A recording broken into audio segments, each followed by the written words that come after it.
আসসালামু আলাইকুম সুপ্রিয় ভিউয়ার্স, আমন্ত্রণ জানাচ্ছি আজকের সর্বশেষ আপডেটে। ঈদের দিনও কি থাকবে লকডাউন? বিস্তারিত জানতে ভিডিওটি সম্পূর্ণ দেখবেন। চ্যানেলে নতুন হলে অবশ্যই চ্যানেলটা সাবস্ক্রাইব করে পাশে থাকা বেল বাটনটি অন করে দেবেন।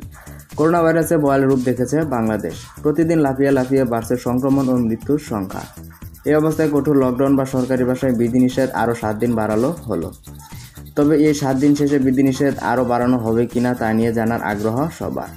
আবার ঈদের 3 দিনের ছুটি বাড়বে কিনা, লকডাউন না থাকলে ঈদের ছুটি বাড়বে কিনা, ছুটি থাকলে কর্মস্থলে ত্যাগ করা যাবে কিনা ইত্যাদি বিষয় নিয়ে সরকারি বেসরকারি কর্মজীবীর পাশাপাশি ব্যবসায়ী ও সাধারণ মানুষসহ বিভিন্ন শ্রেণীর পেশার মানুষের মধ্যে আলোচনা উঠেছে।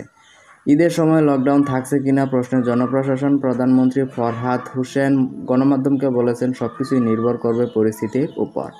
গত সোমবার 5 জুলাই প্রজ্ঞাপন জারি করে চলমান লকডাউন আগামী 14 জুলাই এর মধ্যরাত পর্যন্ত বাড়িয়ে প্রজ্ঞাপন জারি করেছেন মন্ত্রিপরিষদ বিভাগ। এদিকে চাঁদ দেখা সাপেক্ষে আগামী 20-21 জুলাই ঈদুল আজহা উদযাপিত হবে।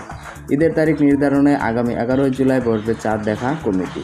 তবে ঈদ 21 জুলাই ধরে সরকারি ছুটি 20-21-22 জুলাই মঙ্গল বুধ বৃহস্পতিবার 3 দিন ধরা আছে।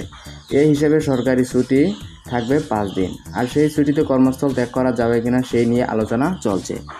করোনা ভাইরাস সম্পর্কে সকল আপডেট সবার আগে পাওয়ার জন্য চ্যানেলটা সাবস্ক্রাইব করে পাশে থাকা বেল বাটনটি অন করে দেবেন।